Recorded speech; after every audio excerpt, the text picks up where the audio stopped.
Merci d'être avec nous ce vendredi matin sur Europe 1. Il est quasiment 9h30.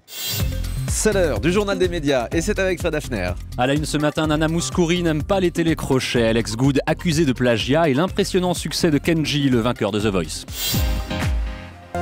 Et à propos de The Voice, justement, Nana Mouskouri flingue le télécrochet de TF1. C'est le moins qu'on puisse dire après les critiques de Calogero et Jennifer à propos de The Voice Kids. C'est au tour de Nana Mouskouri de donner son sentiment sur les émissions de télécrochet. On l'entend peu, Nana Mouskouri, mais quand elle parle, elle est cash, comme dans cette interview à Télépoche où elle dénonce la cruauté du système. On les fait vivre de rêves, on les empêche d'avoir leur propre identité en les obligeant à chanter les tubes des autres. Et ces émissions mettent trop vite en lumière des jeunes qui deviennent des vedettes du jour au lendemain sans connaître une à une toutes ces étapes difficiles qui peuvent peut-être mener à la réussite. Nana Mouskouri qui fêtera ses 80 ans et 60 ans de carrière avec Stéphane Bern le 1er janvier prochain sur France 2.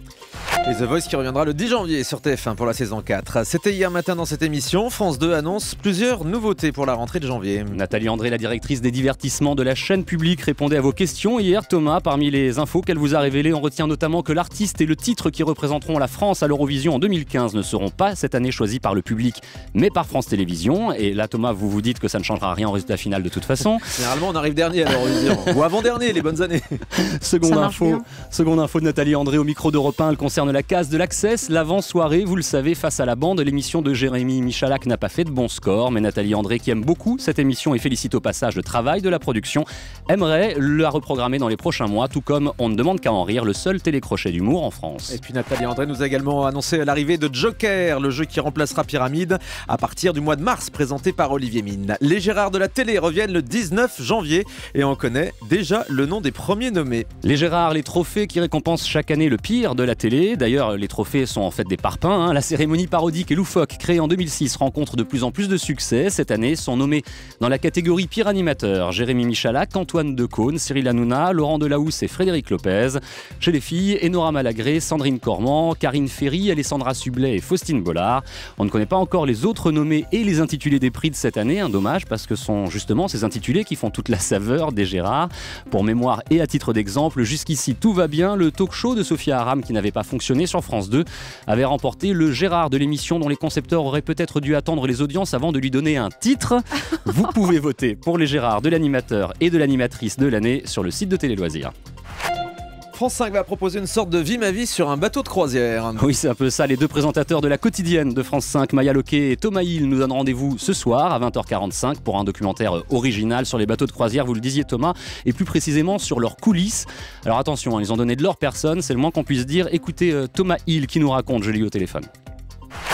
On a été plongé pendant une semaine, 7 jours sur 7, 11 heures par jour, dans la vie réelle des employés d'un grand bateau de croisière. Donc on a été photographe, femme de chambre, bagagiste, cuisinier. On a fait la plonge aussi, donc voilà, c'était assez rigolo tout ça.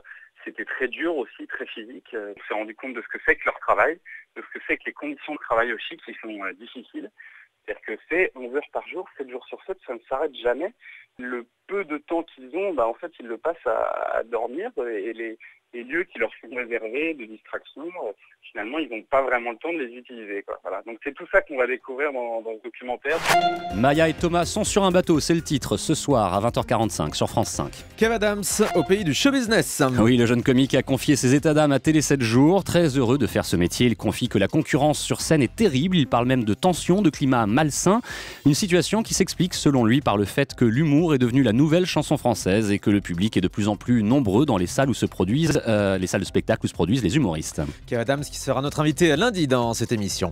Un ancien candidat de la France, un incroyable talent, accuse la production de plagiat. Il s'agit d'Anthony Joubert qui s'est étranglé en voyant mardi soir Alex Good débarquer sur le plateau déguisé en magicien pour un sketch surprise qui a beaucoup fait parler d'ailleurs. Écoutez. J'aurais pu commencer par un numéro de magie très classique tel... Ah, moi, je faut le... Vous allez vous calmer, oui. Je trouve ça extrêmement déshonorant, espèce de Québécois pourri, quoi. Merci. Il va se calmer le rital, là-haut. Voilà, je le rappelle, il s'agit d'un faux magicien odieux, raciste, joué par Alex Good. Et armé.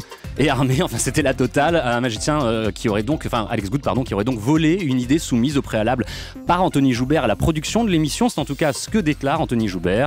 Réponse sèche et très claire d'Alex Good, publiée notamment sur Facebook. Ça commence par mon pauvre Anthony et ça continue avec tu es un candidat qui a déjà participé à plusieurs fois à La France a un incroyable talent, celui qu'on a le plus vu de toute l'histoire de l'émission.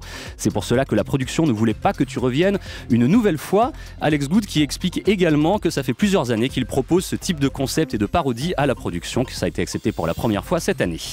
2 émissions contre le cancer ce soir à la télévision. Oui, hasard de la programmation. Sur France 2, à 20h45, Nagui propose un numéro exceptionnel de Que le meilleur gagne, le jeu télé des années 90 qui cartonnait à l'époque avec 200 personnalités qui joueront au profit de la Ligue contre le cancer. Juste après, à 23h, c'est W9 qui diffusera un concert organisé par l'association Tout le monde chante contre le cancer.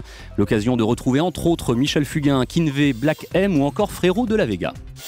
Le chiffre du jour 470 000, c'est le nombre d'albums vendus par Kenji Girac, le vainqueur de The Voice saison 3. C'est le premier gagnant de l'émission à avoir autant de succès.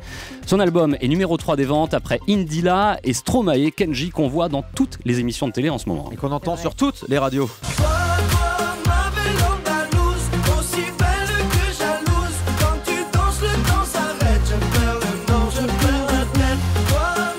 J'adore. Ben oui, vous adorez Anissa. J'aime bien le chanteur aussi.